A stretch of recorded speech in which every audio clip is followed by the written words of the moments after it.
ನಮಸ್ತೆ ರೈತ ಬಾಂಧವರೇ, ನಿಮಗೆಲ್ಲರಿಗೂ ಅಗ್ರಿಪ್ಲೆಕ್ಸ್ ಯೂಟ್ಯೂಬ್ ಚಾನಲ್ಗೆ ಸ್ವಾಗತ. ಈ ದಿನದ ಸಂಚಿಕೆಯಲ್ಲಿ ನಾವು ಟೊಮೊಟೊದಲ್ಲಿ ಬರುವ ರೋಗ ಲಕ್ಷಣಗಳು ಮತ್ತು ಅದರ ನಿರ್ವಹಣಾ ಕ್ರಮಗಳನ್ನು ತಿಳಿದುಕೊಳ್ಳೋಣ. ಮೊದಲನೆಯದಾಗಿ ಟೊಮೊಟೊದಲ್ಲಿ ಬರುವ ಮುಖ್ಯವಾದ ರೋಗ ಅಂಗಮಾರಿ ರೋಗ. ಈ ರೋಗವು ಆಲ್ಟರ್ನೇರಿಯಾ ಸೊಲಾನಿ ಎಂಬ ಶಿಲೀಂಧ್ರದಿಂದ ಹರಡುತ್ತದೆ. ಇದರ ರೋಗ ಲಕ್ಷಣಗಳನ್ನು ನೋಡುವುದಾದರೆ, ಎಲೆಯ ಮೇಲೆ ರುಂಡಾಕಾರದ ನೀರು ಮಿಶ್ರಿತ ಹಳದಿ ಬಣ್ಣದ ಕಲೆಗಳನ್ನು ನಾವು ನೋಡಬಹುದು. ರೋಗ ತೀವ್ರ ಆದಂತೆ ಚಿಕ್ಕ ಕಲೆಗಳು ದೊಡ್ಡ ಕಲೆಗಳಾಗಿ ತಿರುಗಿ ಹಳದಿ ಬಣ್ಣದಿಂದ ಕಂದು ಬಣ್ಣಕ್ಕೆ ತಿರುಗುತ್ತವೆ. ಈ ರೀತಿಯ ಕಲೆಗಳನ್ನು ಎಲೆ ಮಾತ್ರವಲ್ಲದೆ ಕಾಯಿ ಮತ್ತು ಕಾಂಡದ ಮೇಲೆ ಕೂಡ ನಾವು ನೋಡಬಹುದು. ಇದರಿಂದ ಇಳುವರಿ ಕೂಡ ಕುಂಠಿತವಾಗುತ್ತದೆ. ಇದರ ನಿರ್ವಹಣೆ ನೋಡೋದಾದರೆ, ಮ್ಯಾಂಕೋಜೆಬ್ 2 ಗ್ರಾಂ ಪ್ರತಿ ಲೀಟರ್ ನೀರಿಗೆ ಬಳಸಬಹುದು. ಕವಚ್ 2 ಗ್ರಾಂ 1 ಲೀಟರ್ ನೀರಿಗೆ ಬಳಸಬಹುದು. ಅಥವಾ ಅಮಿಸ್ಟರ್ 0.5 ml ಅಥವಾ 1 ml ಪ್ರತಿ ಲೀಟರ್ ನೀರಿಗೆ ಬಳಸಬಹುದು.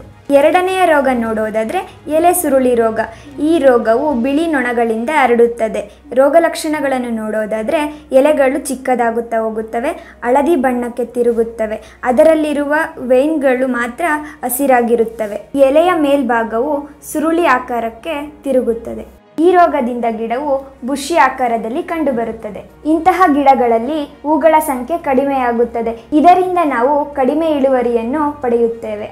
ಈ ರೋಗಕ್ಕೆ ಯಾವುದೇ ತರಹದ ಪ್ರತ್ಯೇಕವಾದ ಔಷಧಿ ಇರುವುದಿಲ್ಲ. ಆದರೆ ನಾವು ಬಿಳಿ ನೊಣದ ನಿರ್ವಹಣೆಯನ್ನು ಮಾಡಬಹುದು. ಬಿಳಿ ನೊಣದ ನಿರ್ವಹಣೆಗಾಗಿ ಕಾನ್ಫಿಡರ್ ಸೂಪರ್ ಪ್ರತಿ ಲೀಟರ್ ನೀರಿಗೆ 0.3 ml ಬಳಸಬಹುದು. ನೀಮ್ ಆಯಿಲನ್ನು ನಾವು 2 ml ಪ್ರತಿ ಲೀಟರ್ ನೀರಿಗೆ ಬಳಸಬಹುದು. ಹಾಗೂ ಅಲಿಕಾ 1 ml ಪ್ರತಿ ಲೀಟರ್ ನೀರಿಗೆ ಬಳಸಬಹುದು.